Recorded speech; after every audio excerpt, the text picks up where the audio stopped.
Hello, how are you? Today I'll talk about cost of living in Europe. So if you're interested to move to the Europe, to the Western Europe in particular, um, you must be interested to know the cost of living in these countries, because that will be one of the key factors you will take into account while moving to these countries. So you will find this video useful if you're coming from countries like India, Pakistan, Bangladesh, Sri Lanka, or you're coming from South Africa, Nigeria, Uganda, those African countries.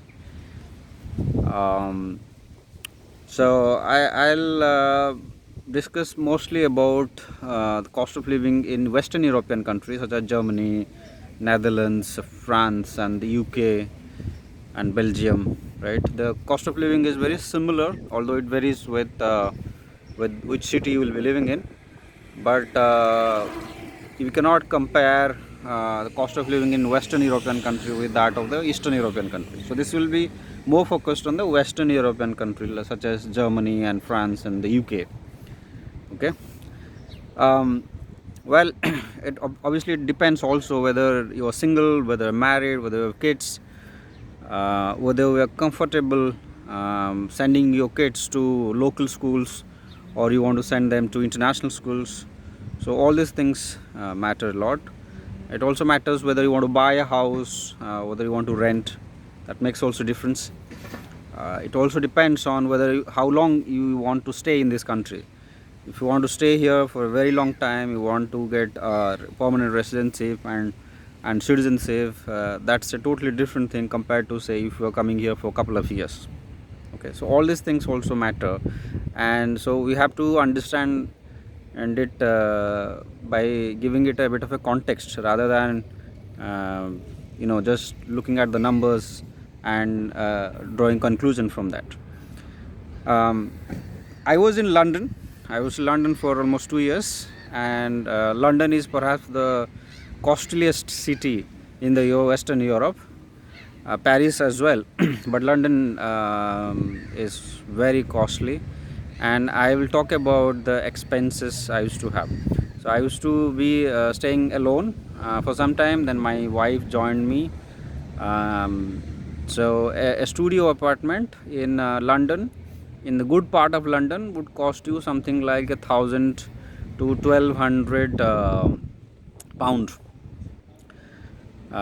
If you want one BHK, one bedroom house with the living room, that will cost you something like 1,200 to 1,500.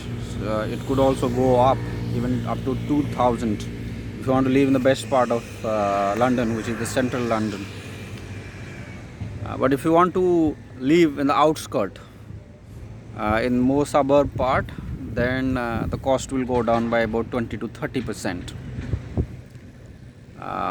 Some people even live in a nearby city and travel to London, but traveling is also quite expensive. But things have changed after Corona. You don't have to travel every day to office, so that's one good reason why you can also think of living far away from the office. Right, that also makes sense because rent will be significantly lower, minimum 20% lower than what you will be paying in the heart of London. A commute for 1 week will cost you about about £80 commute both ways, right? So you will be spending about 300 to 400 pound commuting. Food expenses are not that huge in London. I found that is very unique, that the groceries are not very expensive. If you get groceries from Asda or Tesco there, it's not that expensive. That means for one person you can live within £100. Yeah, my wife and myself, we used to spend about 160 to 180 every month for groceries. If you're coming from India and Pakistan, you will obviously be spending more because you will be getting a lot of these groceries from India, which are imported, so these are costly, vegetables and all. It's also true for all African people. You will be also spending a lot of money on that. So that is a bit extra, right? That doesn't come under 160. You'll have to pay another 50, 60 pound extra on top of what I mentioned. And then beside that, eating out is quite expensive in London, right? If you are going for lunch, that would cost you anywhere between 20 to 30. It could even go up more than that. So yeah, so the monthly expenses, if you're living in a studio, would be somewhere around 1600 to 1800 per person. But if you are sharing with someone, if you are sharing with your partner or you're sharing with someone, then that will go down. Okay, so when my wife joined me, we used to spend about £2,000 in a month, but we used to live quite frugally. So we were not going out a lot, we were not eating out a lot, we were cooking at home. So our expenses were within £2,000.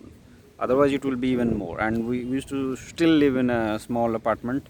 So if you want to live in a 2-bedroom apartment there, then it will be significantly more. That means you will have to spend at least 3,000 or even more than that to live comfortably there in a 2-bedroom apartment. If you have kids, then the expenses will be even more, because you cannot then live in a studio apartment or even 1-bedroom apartment. You may have to go for a 2-bedroom apartment, and that will be even higher.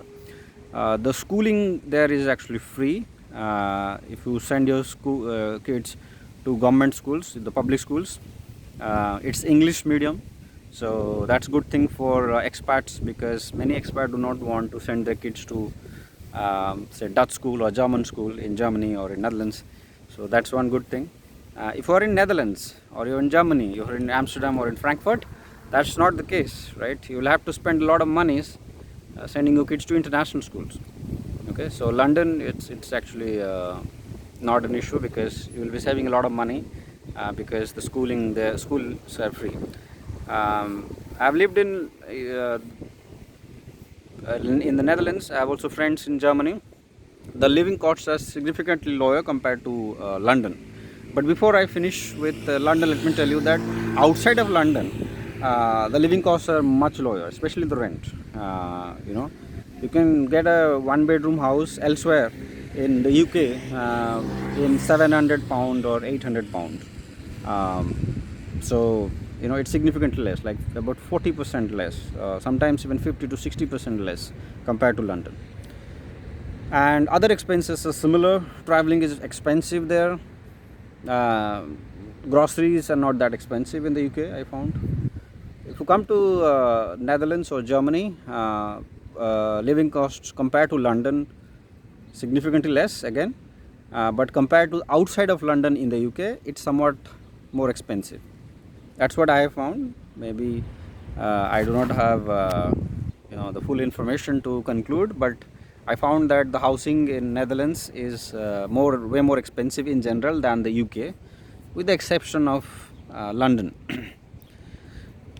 In the Netherlands, you will have to pay for your insurance, your private insurance.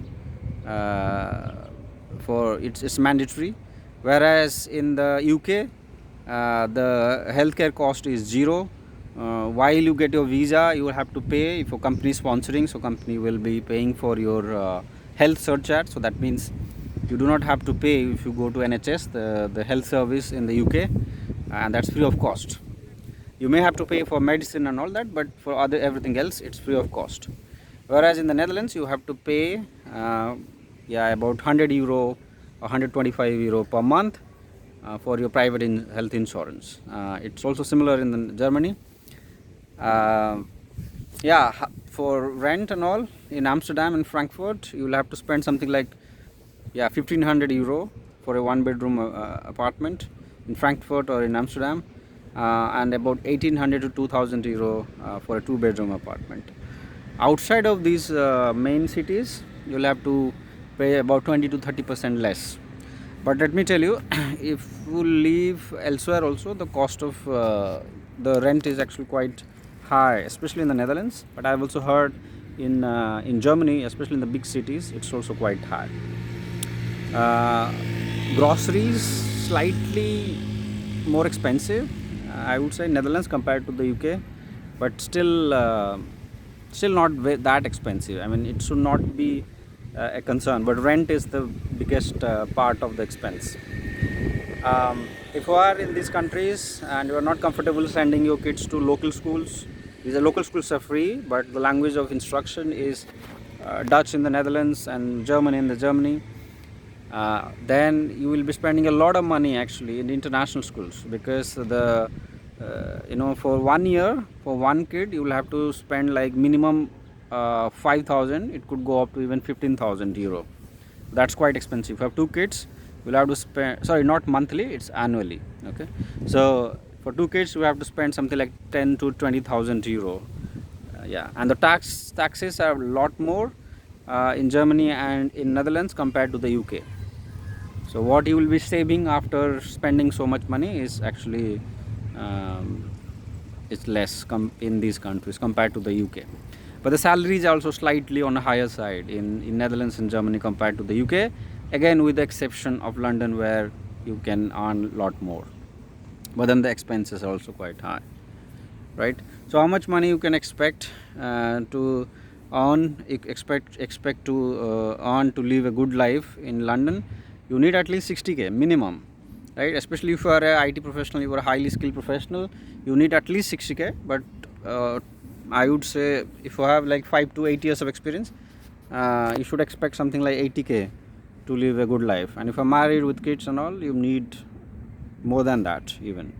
A similar number I'll give you for Netherlands or in the Germany. To live a comfortable life here, you need at least 60k, but you need more than 80 if you have kids, you are married, and your partner doesn't work, right?